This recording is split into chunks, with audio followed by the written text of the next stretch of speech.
인류 역사에서 하나님의 이름과 성경을 빌려 스스로 하나님이라 자칭하는 그런 교주와 사이비 종교, 교회와 목사들, 하나님으로부터 계시를 받았다는 거짓 선지자나 예언자들, 성경을 해석하는 능력이 자신에게만 주어졌다고 주장하는 수많은 사람이 있었습니다. 물론 지금도 여전히 세계 곳곳에서 예수를 빙자한 거짓 예수가 존재합니다. 기독교를 사칭하여 갖가지 방법으로 현혹하는 유사 종교에 빠져서 가정과 인생이 파탄에 이르는 사람들 역시도 상당합니다. 오늘 아침에도 잠깐 이렇게 몇 가지 글들을 보면서 이만희의 고향이라고 알려진 곳, 이만희의 집이 있는 청평이라고 하는 곳이 얘네들의 목표는 그곳을 성지화하는 것입니다. 그래서 부동산을 사들이는 게 걔네들의 가장 큰 목적 중에 하나예요. 오로지 그 주변에 있는 많은 땅들을 사들여서 박물관을 세우고 그 신천지에 그야말로 거대한 하나의 공화국을 만드는 게 얘네들의 목표입니다. 그런 일들이 지금 점점 더 구체화되어 가고 있고, 너무 많은 건물들을 사들이다 보니까 그 주변의 사람들이 골머리를 앓을 정도로 모이는 곳마다 사람이 모이면 대부분이 다 신천지 사람들이고, 아예 아파트를 통째로 사거나 몇 층 건물들을 통째로 사거나 그래서 그의 모든 층층에서 성경 공부를 하고 사람들이 운집해서 살기도 하고, 이런 골머리를 앓는 지역이 청평이에요. 우리가 정말 우리가 살아가는 내 눈을 막고 귀를 닫고 그냥 내 신앙의 삶만 살아가면은 세상이 어떻게 돌아가는지, 얼마나 세상이 피폐하고 얼마나 이 마지막 때의 증거가 많은지를 정말 모르고 살아가는 사람이 너무 많거든요. 그러나 그렇지 않습니다. 여러분이 들을 만한 누굽니까? 거기 사랑제일교회 이름이 누구예요? 갑자기 생각이 안 나요. 한참 정치 때려 막 난리 막 했던 정광훈. 정광훈 목사 같은 경우도 더 이상 목사라고 할 수 없어요. 목사가 아니에요.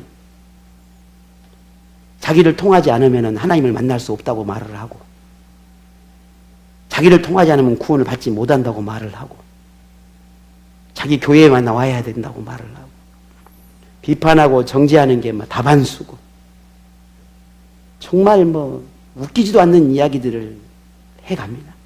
그게 목사라고 하고, 전국의 많은 사람들이 그 정광훈을 따르고 추종하는 사람들이, 소위 말하면 정통교회를 다니고 있다고 하는 사람들 중에도 그 정광훈을 따르는 무리들이 있다는 사실이에요. 더더욱이나 목사라고 말하는 사람들도 있다라는 거예요. 좀 미안합니다. 이런 표현을 써서 미치고 환장할 일이. 예수님을 구주로 믿는 것, 예수님이 구주이심을 선포하는 기독교를 선택하는 것은 오늘 우리 사람들에게는 선택이 아니라 당연한 겁니다. 하나님을 믿는 것, 예수를 구주로 믿는 것, 수많은 종교와 수많은 것 가운데 예수를 말하는 이 기독교를 선택하는 그건 당연한 거예요. 하지만 과거에 수많은 예도 있음에도 불구하고 여전히 사이비와 이단에 빠져 잘못된 길을 가는 사람들이 그치지 않고 있다는 겁니다. 그런데 이런 거짓된 것에 현혹되는 일은 성경에 의하면은 마지막 때에 일어나는 현상 중에 하나라고 하는 것을 우리는 알 수 있어요. 그래서 성경 곳곳에서 경고하고 있고 분별해야 한다라고 하는 것을 곳곳에서 강조하고 있다는 겁니다. 현대인에게 정말 마지막 때에 관해 관심이 얼마나 있을까라는 그런 의문이 듭니다. 성경을 조금만 살펴보면 마지막 때에 대한 다양한 교훈이 있다는 것을 우리는 쉽게 찾아볼 수 있음에도 그리스도인마저도 깊이 생각하지 않는 듯합니다. 그저 내가 살아가는 삶에 있어서 필요한 돈이나 직장이나 혹은 건강이나 혹은 여가나 취미나, 요즘은 더더욱이나 노후에 관해서는 참으로 고민과 걱정을 쌓아놓고 사는 그런 시대입니다. 그런데에 비해 정작 죽음 이후에, 나의 죽음 이후에 관해서는 그것만큼 생각하지 않는다는 겁니다. 그저 어떻게 하면 내 노후, 어떻게 하면 내 자녀들, 어떻게 하면 내 삶에 대해서 그저 안락한 삶을 위해서 고민하고 생각하고 밤잠을 이루지 못하면서 그렇게 걱정을 하는데, 정작 이 땅의 삶이 아닌 앞으로 다가올 나의 미래에 대해, 영원한 나의 삶에 대해서 그리 고민하지 않고 살아가요. 이런 시대를 향해 본문은 마지막 때를 알리고 이 때를 준비하고 시대를 분별하는 그리스도인이기를 예수님이 바라고 계십니다. 본문은 바리새인이 예수님에게 질문하는 것에 대해서 시작을 하게 되는데, 이런 질문합니다. 하나님의 나라가 어느 때에 임합니까? 라는 질문이었습니다. 하나님의 나라가 언제 오냐는 거예요. 언제 만들어지냐는 거죠. 이 질문에 대해 예수님이 대답을 주시는데, 오늘 성경에 보게 되면 하나님의 나라에 대해서 아주 중요한 의미 두 가지를 우리는 반드시 기억해야 합니다. 하나의 의미는 이미 하나님의 나라가 임했다라는 거예요. 이미. 또 하나는 앞으로 하나님의 나라가 임할 것이다 라는 겁니다.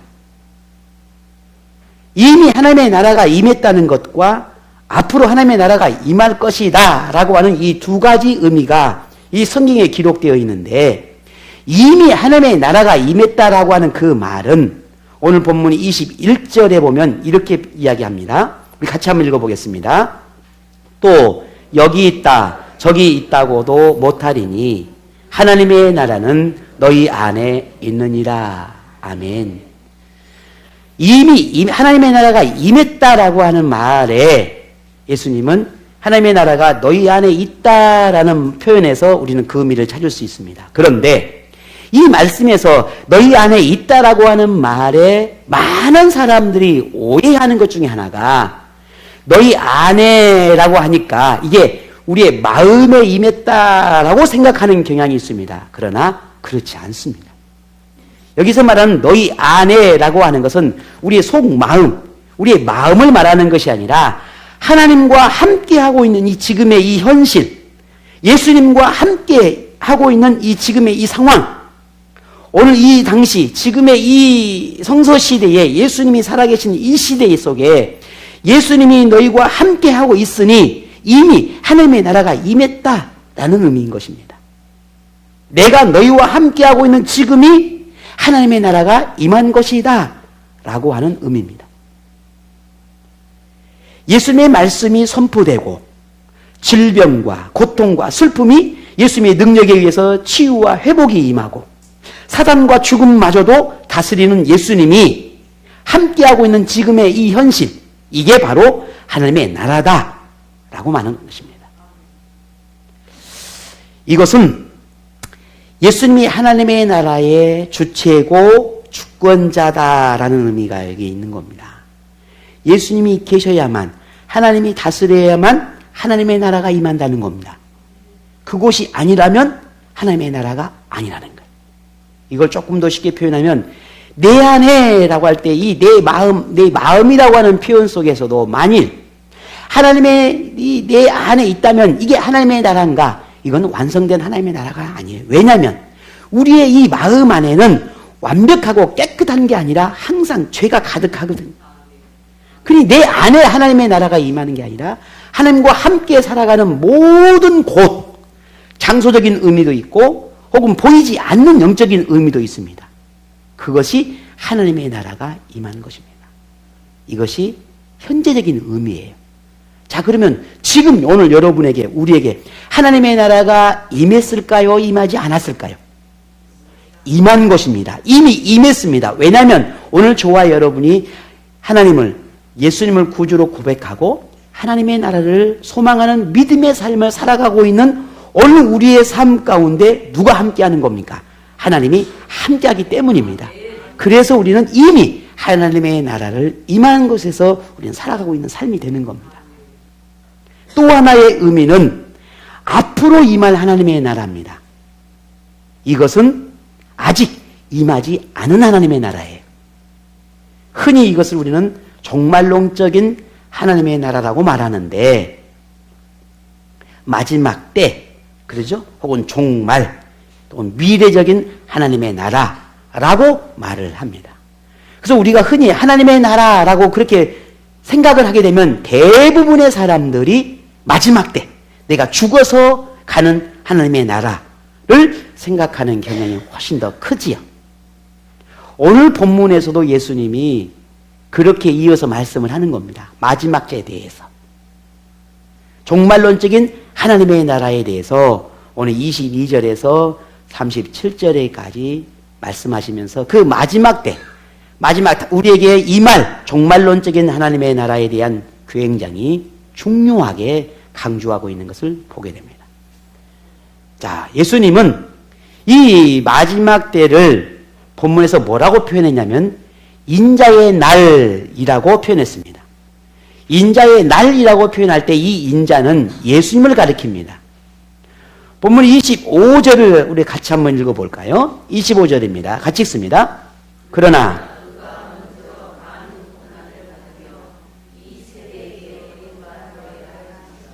아멘. 인자의 날이라고 표현하면서 그 마지막 때, 다시 하나님의 나라가 우리에게 올 그 마지막 날은 예수님이 십자가에 죽으시고 그리고 하나님께로 돌아가셨다가 다시 우리에게로 온 때를 말하는 것입니다.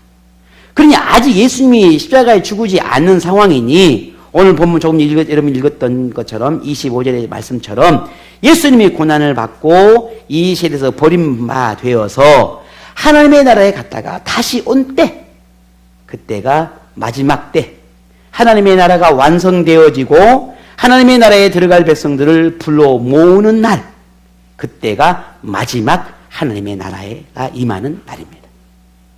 그런데 그런 날이 되어지면 반드시 주의해야 할 것이 있다고 말합니다.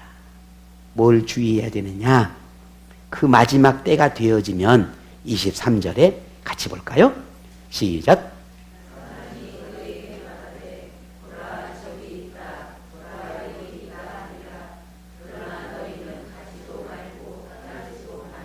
아멘.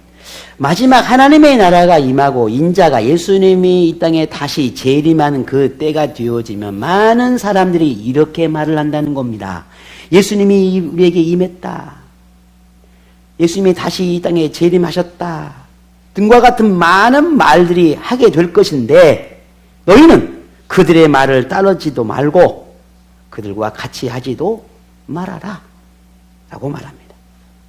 휘둘리지 말라는 겁니다. 볼까요? 지금도 기독교 역사나 세계 역사를 보게 되면 자신이 재림한 예수라고 말하는 사람들이 수두룩합니다. 여러분, 우리나라의 한국에 센셔스를 일으켰던 1992년 10월 30일 여러분 다 아실 거예요. 마지막 때가 되고 예수님이 재림한다고 그 난리 북새통을 치고 전국에 있는 모든 사람들을 서울로 불러 모아서 결국은 그냥 그렇게 흐지부지 끝났어요. 많은 사람이 집 팔고 논 팔고 이제 더 이상 예수님 와버렸는데 뭐 문제가 있냐, 이제 다 직장 따따리 치고 막 한 거예요. 그냥 모였어. 그래서 그냥 그 밤에 모여가지고 그 생중계 있잖아요. 여러분 아심? 92년이면 태어나지도 않은 사람 있나요? 그 난리를 쳤던 때가 있었어요. 분명 성경에 말하잖아요. 예수님이 재림한다, 여기 있다 저기 있다 가지 마라. 근데 이 말씀은 왜 모르고 맨날 그런지 모르겠어. 만일 그런 말을 하는 사람이 있다면 그들을 경계해라 라고 말합니다. 왜냐하면 그들은 어떤 사람이니까. 이거에 대해서 마태복음 24장 24절에 그들이 왜 그들을 경계해야 되는지에 대한 이야기를 마태복음 24장을 한번 찾아볼까요? 24절에 보게 되면 이렇게 제가 읽습니다. 거짓 그리스도들과 거짓 선지자들이 일어나 큰 표적과 기사를 보여 할 수만 있으면 택하신 자들도 미혹하리라 했습니다. 결국은 그들은 거짓말을 행하는 자들이고 믿음의 사람들을 불러 모아서 그들을 미혹하게 해서 하나님과 멀어지게 믿음을 저버리게 하려고 하는 그런 거짓말쟁이라고 하는 것을 여기에서 말하고 있는 겁니다. 그러면 예수님이 재림한다고 말씀을 했다면 그 재림을 분명히 이루어진다면 그 재림을 어떻게 알 수 있냔 말이죠. 오늘 본문을 볼까요? 어떻게 재림을 알 수 있는지 24절 한번 읽어보죠. 시작.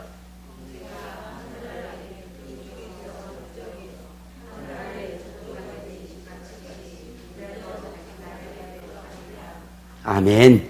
오늘 24절 본문의 말씀을 의하면은 예수님의 재림이 시기적으로는 갑작스럽게 어느 날 갑자기 예고 없이 그 재림이 이루어진다는 의미입니다. 다른 성경에 보면 예수님의 재림을 도적같이 온다라고 하는 표현을 썼어요.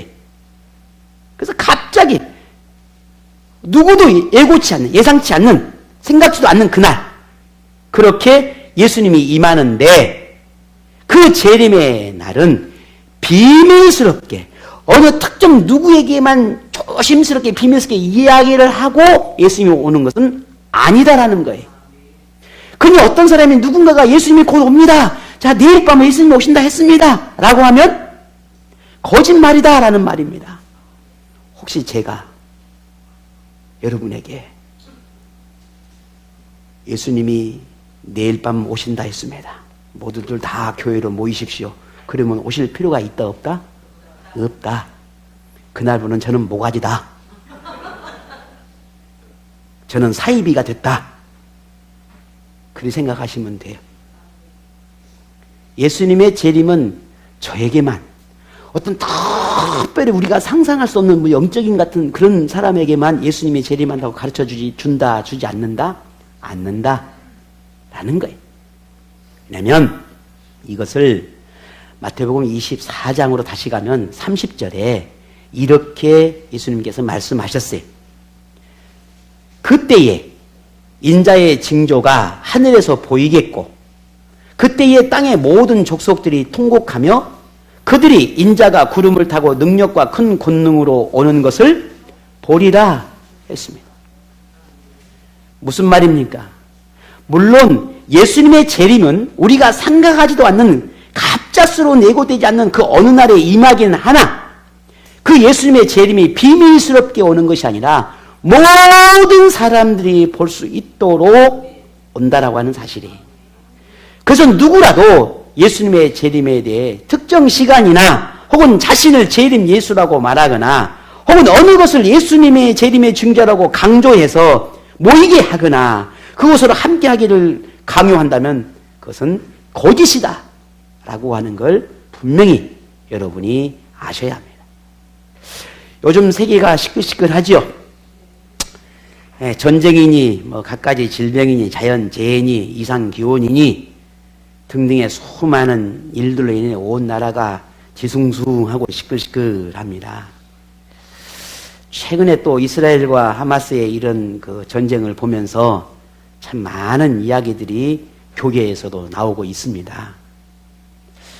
뭐 심지어는 뭐 어떤 사람은 뭐 일반 사람들도 마찬가지지만 혹시 뭐 3차 대전이 일어난 게 아니냐, 혹은 뭐 이게 또 교회에서 뭐 종말이 아니냐, 이게 뭐 전 세계에 뭐 이러쿵저러쿵 갖가지 이야기를 합니다.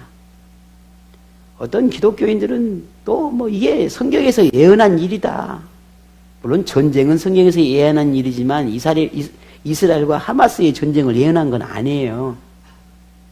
근데 뭐 이렇게 이야기하는 사람들, 뭐 종말의 징조, 물론 종말의 징조일 수는 있죠. 그 중에 하나일 수는 하나, 그것 자체가 종말을 예고하는 것은 아닙니다.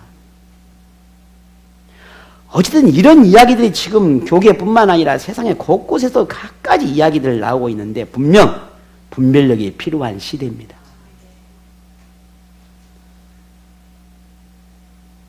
오늘 그래서 이 모든 징조와 갖가지 세상에서 일어나는 일들이 하나님께서 이 세상 모든 만물의 주인이기 때문에 우연한 것은 아니다 그리 생각합니다.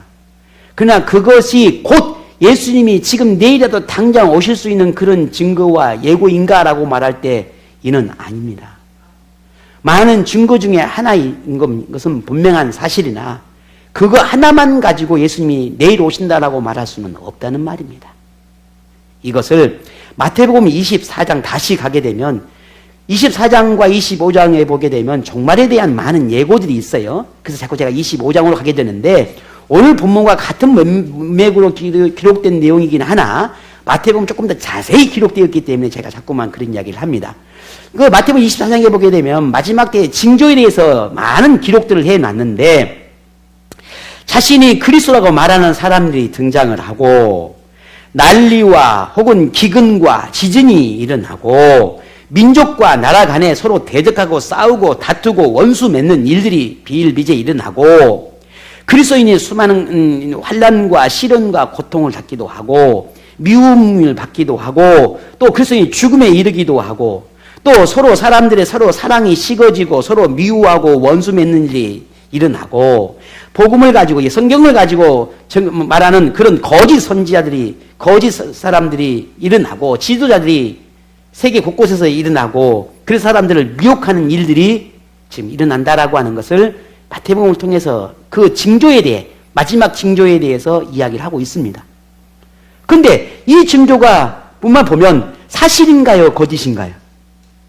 사실이란 말입니다.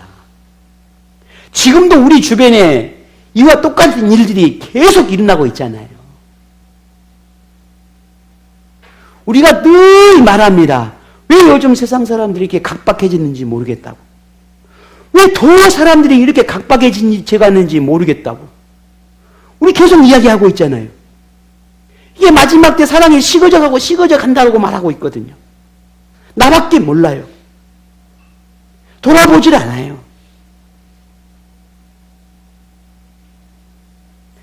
이러한 징조들이 이미 우리 주변에 일어나고 있고 이것이 마지막 징조라고 말하고 있는 겁니다.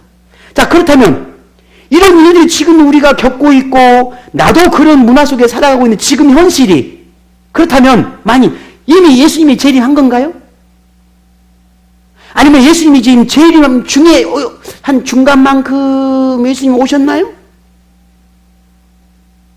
아니면 요만큼 예수님 오신 건가요? 아니라는 겁니다. 우리가 듣고 보고 있는 이 전 세계의 모든 모습들은 성경에서 이미 마지막 때 종말에 대한 경고라고 하는 것은 분명한 사실이지만 그 예고된 일들이 현실에서 일어나고 있고 또 그 모든 걸 보고 있는 것도 사실입니다. 세계 속에서 일어나는 이런 징조들이 성경에서 말하는 것과 똑같고 예고된 일이라는 것도 사실입니다. 하지만 예수님이 재림했는가? 라고 하는 질문을 한다면 재림하지는 않았다라는 거예요. 왜냐하면 예수님이 이미 우리에게 재림했다고 한다면 우리는 지금 이 땅에 있지 않을 것이기 때문에 그래서 이미 예수님은 재림하지 않았습니다. 예수님의 재림이 점점 다가오고 있고 더 가까이 왔다라고 우리는 말할 수 있습니다.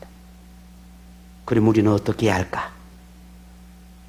예수님이 마지막 때의 징조에 대해 알려주신 것은 경고의 의미이기도 하지만 그 마지막 때를 준비하라라고 하는 의미이기도 합니다. 준비된 사람에게는 그때가 언제든지 오늘이든 내일이든 그건 중요하지 않기 때문입니다. 그러나 준비되지 않은 사람에게는 갑작스럽게 임하는 그날이 두려움이 되고 고통이 되는 것입니다. 그래서 예수님은 본문을 통해 완성된 하나님의 나라, 이제 앞으로 우리에게 다가올 영원한 하나님의 나라를 위해 맞이하고 그 마지막 때를 준비하라는 그런 신앙의 삶을 살라고 오늘 우리에게 이렇게 계속해서 경고하고 말씀하고 있는 겁니다. 그 한 예로 노아와 롯이라고 하는 구약의 한 인물, 두 인물을 통해서 우리에게 준비된 신앙이 왜 그토록 중요한지에 대해서 오늘 이야기를 합니다. 본문 26절을 보면 같이 볼까요? 노아의 때에 된 것과 같이 인자의 때에도 그러하리라 했습니다. 예수님의 재림을 대하는 사람들의 태도에 대해서 지적을 하는 말씀인데 하나님이 노아에게 방주를 만들라고 하시고는 이 땅에 너무 죄가 가득하니까 내가 물로 심판을 하겠다 그러니 너희들 사람들을 불러 모아 방주에 들여라 라고 노아에게 이야기를 합니다. 노아는 하나님이 시킨 대로 사람들에게 하나님이 이 땅에 물로 다 심판을 한답니다. 그러니 빨리 방주로 들어오십시오 라고 말을 한단 말이에요. 그냥 우리가 흔히 말하는 뭔 개뿔 뜯어먹는 소리 하고 있네. 이렇게, 성경에는 그 말 안 나왔어요. 또 성경에 또 어디 그 말 나왔는가 찾지 마세요. 그 말 아니고 다 무시하고 오히려 노아를 미친 사람 취급하고 노아를 업신여기고 오히려 노아를 싸늘하게 대했던 것을 우리는 성경을 통해 알잖아요. 이때를 예수님은 이렇게 표현했습니다. 27절 볼까요? 본문에 노아가 방주에 들어가던 날까지 사람들이 먹고 마시고 장가들고 시집가더니 홍수가 나서 그들을 다 멸망시켰으며 했습니다. 그런데 롯의 때도 똑같다라는 겁니다. 롯이라고 하는 사람 여러분 잘 아실 겁니다. 소돔과 고모라의 사건을 여러분 기억하시지 않습니까? 거기에 롯이라고 하는 사람이 살고 있는 이 소돔에 보니까 사람들이 음탕하고 너무너무 타락함이 극에 달하자 하나님이 이 소돔과 고모라를 다 멸망할 것을 불에 태워버릴 거라고 하는 것을 예고하고 롯에게 이렇게 말하면 너희 가족들과 너희 이 주변 사람들 다 빨리 불러 모아서 이 소돔을 빠져나가라. 이렇게 롯에게 이야기할 때 롯이 아내와 자녀들과 그다음에 사위들과 주변의 사람들을 불러 모읍니다. 하나님께서 이 소돔이 너무 죄가 가득하여 심판한다니 빨리 우리 소돔을 벗어나라 합니다. 이렇게 막 말을 하지요. 그때에 사람들의 생각은 어땠을까요? 볼까요? 그 중에 참 재미있는 표현이 나옵니다. 롯이 그렇게 하나님의 심판을 예고하고 그렇게 이 소돔을 빠져나가라 할 때 이 롯의 사위들의 반응을 성경에 기록했는데 이 사위들이 뭐라고 말합니까? 비웃었다 그랬어요. 비웃었다. 장인어른이 말씀을 하시는데 말이죠. 예. 비웃어. 그리고 그렇게 롯과 그의 가족들이 소돔에서 벗어납니다. 뒤에서 불이 내려서 소돔과 고모라 불이 타는 거예요. 그중에 여러분 너무 잘 알죠? 한 사람이 뒤를 돌아봐. 누가? 롯의 아내가. 엄마야. 뒤를 돌아봤어. 그래서 소금 기둥이 됐다는 성경의 기록이 나오잖아요. 이게 롯의 일가의 이야기잖아요. 예수님의 재림의 때도 이와 같다는 거죠. 그래서 본문의 28절에 또 롯의 때와 같으니 사람들이 먹고 마시고 사고 팔고 심고 집을 짓더라 했습니다. 예수님의 재림을 준비하지 못한 사람들이 어떠한 모습인지에 대한 것을 말하고 있습니다. 예수님의 경고를 농담으로 여기는 사람이나 경고를 듣고도 준비하지 않는다면 그 사람에게는 하나님의 심판이 임할 것이고 하나님의 심판이 임박했음에도 세상의 것에 미련을 두고 그의 욕망 때문에 살아간다면 오늘 목숨을 잃었던 이 롯의 아내의 교훈을 너희가 들어야 될 것이다 라고 말하고 있는 거예요. 하나님께서 당장 우리에게 이 마지막 때를 예고하고 있음에도 불구하고 그저 우리의 생각과 마음과 오로지 계획은 그저 내가 살 땅에서 멋지게 화려하게 잘 사는 것에만 고민하고 생각하고 있는 겁니다. 앞으로 내 노후는 어떻게 되며 내 새끼들은 어떻게 되며 나는 뭐 어떻게 되며 맨날 이 땅의 것만 쳐다보고 내가 뭘 어떻게 살아야 할지만 궁금하고 그렇게 염려하고 걱정하고 즐기고 누리고 어떻게 하면 편하고 안락하게 살 수 있을까? 결국 롯이라고는 아내의 모습에서 우리에게 주는 교훈이 무엇입니까? 바로 여기 있는 겁니다. 하나님이 경고의 메시지를 들음에도 하나님의 나라를 바라보고 나의 삶을 향해 내 삶을 점검하고 하나님의 나라를 꿈꾸는 믿음의 삶을 살아내기보다는 그저 그것은 다음에 미루고 지금 당장 나는 지금 당장 내 삶에 대해서 염려하고 걱정하는 삶을 경고하고 있는 겁니다. 언제 주님 오실 줄도 모르는데. 우리가 원하든 원하지 않든 예수님의 재림은 일어납니다. 내가 오지 마시오. 조금만 있다가 오면 안 되겠습니까? 내가 준비가 안 됐으니 아직은 해도 안 돼요. 하나님의 우편에 계신 예수님은 반드시 이 땅에 오실 거라고 약속하셨습니다. 예수님이 처음 이 땅에 오실 때는 인류에게 구원의 길을 열어주기 오셨다고 한다면 다시 오실 때는 구원의 길을 이미 우리에게 주었으니 그 구원의 길을 얻어서 구원의 길을 가는 사람들을 불러 모으기 위해 오신 것입니다. 이날은 우리가 구원을 받는 유일한 날이고 이 날이 아니면 두 번 다시 기회는 없습니다. 자, 그러면 예수님의 재림의 날이 그토록 중요한 날이고 유일한 구원의 날이라면 그때를 알면 얼마나 좋을까 그런 생각이 들 수도 있잖아요. 왜?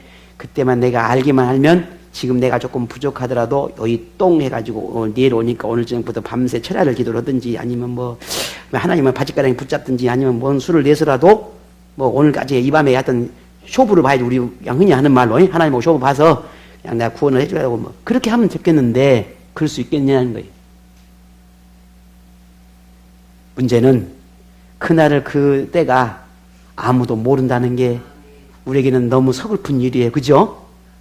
예, 감사한가요? 모르는 게? 예, 그러죠. 모르는 게 감사할 수도 있어요. 아니요, 감사해야죠. 몰라야죠.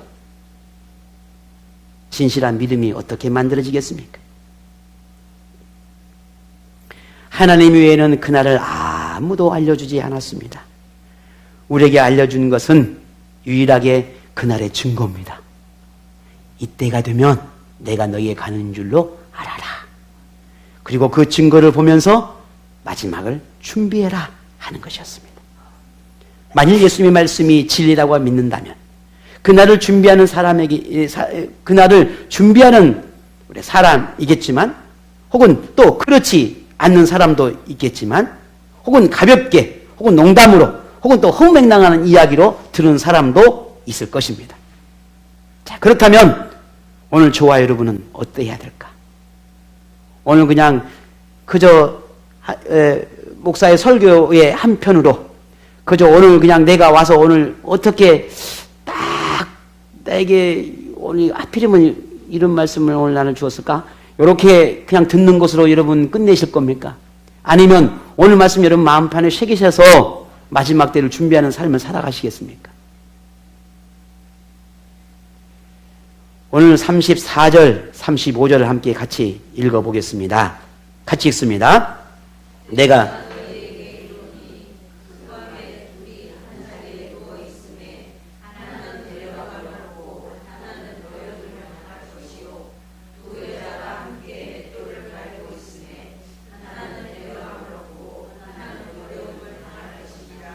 아멘. 왜 한밤에 둘이 함께 누워 있다는 표현을 썼을까? 그런데 왜 어느 한 사람은 데려감을 받고 어느 한 사람은 버려둠을 당했을까? 오늘 저와 여러분이 그럴 수 있습니다. 우리가 똑같이 믿음으로 사는 것 같고 똑같이 하나님을 향해 우리가 믿음을 고백하고 하나님의 사랑을 고백하는 사람이지만 하나님은 분명 판단하실 겁니다.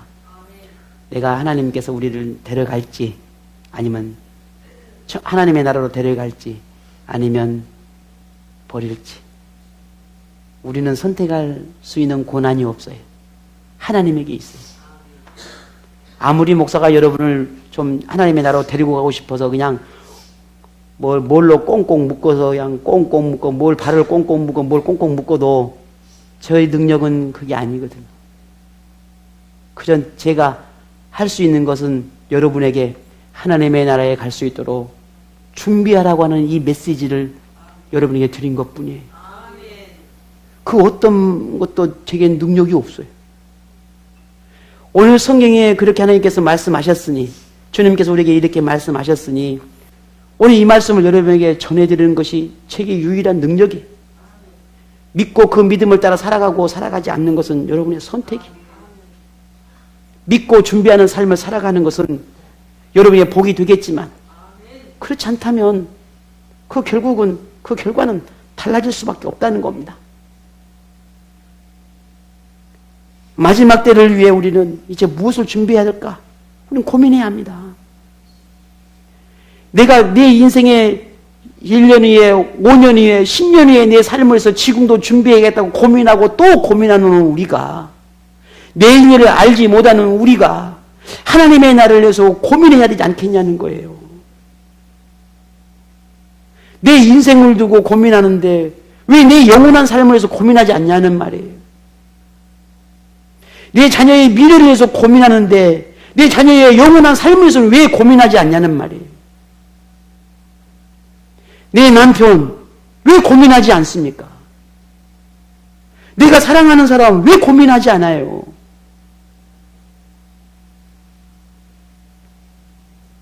고민해야 합니다.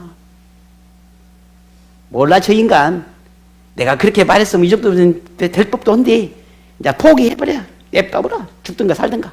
그럼 그렇게 할 거예요? 안 되잖아요. 여러분 정말 우리가 하나님의 나라가 있다는 걸 믿는다면, 아니 0.00001%라도 하나님의 나라에 대한 조금이라도 믿음이 있다면 분명 우리 자신부터가 다시 굳건하게 서야 하고 나부터가 분명한 확신과 믿음을 가지고 바르게 서야 하지요. 그리고 돌아보십시오. 돌아봐야 합니다. 버릴 수 없잖아요. 그대로 둘 수 없잖아요. 종종 마지막 때를 준비하는 신앙에 대한 이야기를 하면 그저 막 세상을 다 등지고 그저 교회와 그저 기도하고 교회 생활하고 그냥 말씀 보고 그냥 다 그야말로 막 그런 삶을 살아야만 되는 것처럼 생각하는데 그렇지 않습니다. 그게 진짜 믿음이 아닐 수도 있어요. 주님께서 성경을 통해서 우리에게 말하는 것은 그런 생활을 말하지 않아요. 오히려 거꾸로 우리가 세상 속에서 내가 머무는 자리에서 더 적극적으로 그리스도인의 삶을 살라고 말하고 있거든요. 성경 속에 보게 되면 하나님께서 이렇게 너희가 살면 내가 너희에게 내 나라를 줄 수가 없어 라고 하는 말씀이 갈라디아서 5장 19, 20절에 이렇게 말합니다. 육체의 일은 분명하니 곧 음행과 더러운 것과 호색과 우상숭배와 주술과 원수 맺는 것과 분쟁과 시기와 분냄과 당 짓는 것과 분열함과 이단과 투기와 술취함과 방탕함과 그와 같은 것들이야. 전에 너희에게 경계한 것 같이 경계하노니 이런 일을 하는 자들은 하나님의 나라를 유업으로 받지 못한다 라고 했단 말이에요.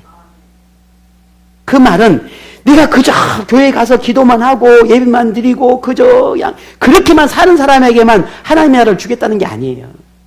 오히려 너희가 세상 속에 들어가서 세상을 밝히라는 거거든요. 밝히래. 이렇게 삶을 살면 안 돼. 이렇게 살지 말고 하나님의 자녀답게 살아. 그래야 내가 하나님의 나라를 내게 줄 수 있어 라고 말하고 있는 겁니다. 그런 삶이라는 게 도대체 뭘까? 마태복음 24장에 보게 되면 이렇게 표현해놨어요. 24장 45절 46절에 충성되고 지혜 있는 종이 되어 주인에게 그 집사람들을 맡아 때를 따라 양식을 나눠줄 자가 누구냐? 주인이 올 때에 그 종이 이렇게 하는 것을 보면 그 종이 복이 있으리라 했어요. 충성되고 지혜 있는 종. 하나님에게 충성되고 지혜 있는 종에게 하나님의 나라를 주겠다는 거죠. 충성되고 지혜 있는 종이라는 게 뭐겠습니까? 주인이 맡긴 집과 재물과 관리하도록 맡겼던 모든 것들을 주인의 마음에 들도록 잘 관리하고 자신에게 주어진 책임과 의무와 직무를 성실하게 감당하는 종이 충성스러운 종 아니겠습니까? 옳고 그른 것이 분별해서 주인에게 해를 당하지 않게 주인의 이름에 욕되지 않게끔 그렇게 바르게 해가는 종. 그게 충성되고 지혜로운 종 아니겠습니까? 이처럼 하나님이 우리에게 맡긴 교회, 내게 맡긴 가정, 내게 주신 직장, 사업장, 세상 곳곳에서 맡겨진 수많은 직분들 혹은 나의 세상의 위치들, 이런 것에서 우리가 성실함과 진실함을 다하고 세상 속에서 시대를 분별하여서 이단과 거짓된 것에 빠지지 아니하고 불의에 동참하지 않는 삶을 살아가는 것, 하나님을 기쁘게 하는 말과 행실로 선한 영향력을 끼칠 수 있는 그런 그리스도인, 그들이 바로 오늘 주님이 말씀하시는 충성되고 지혜로운 종의 모습일 겁니다. 그 사람이 하나님의 나라를 얻는 사람이고 오늘 저와 여러분이 그런 사람이기를 원합니다. 언젠가는 예수님이 오실 때인데 그때 우리의 모든 삶을 평가하실 것이고 그 결과는 하나님이 판단하실 겁니다. 예수님의 재림의 때와 시간은 알 수 없지만 그날이 오늘 저와 여러분이 살아생전에 있을 수도 있고 아니면 우리가 육체의 죽음을 종말로 맞이할 수도 있을 수 있습니다. 그때가 언제인지 알 수는 없지만 우리가 인류의 종말을 알 수 있도록 많은 증거들을 보여주셨으니 그 때가 언제일지 모르니 우리가 준비하고 또 준비해서 마지막 때를 맞는 오늘 저와 여러분이 되기를 원합니다.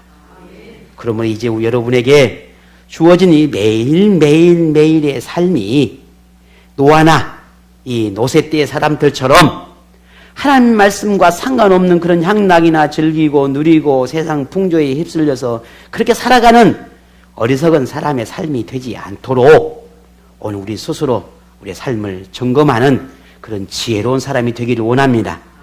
그날을 위해 준비하는 생활이 반드시 오늘 우리에게 일어나기를 원하고 예수님의 재림이 두렵고 무서움의 날이 아니라 즐겁고 기쁨의 날로 기다려지고 바라봐지는 그런 날로 되기를 오늘 저와 여러분의 그런 믿음이 있기를 원합니다.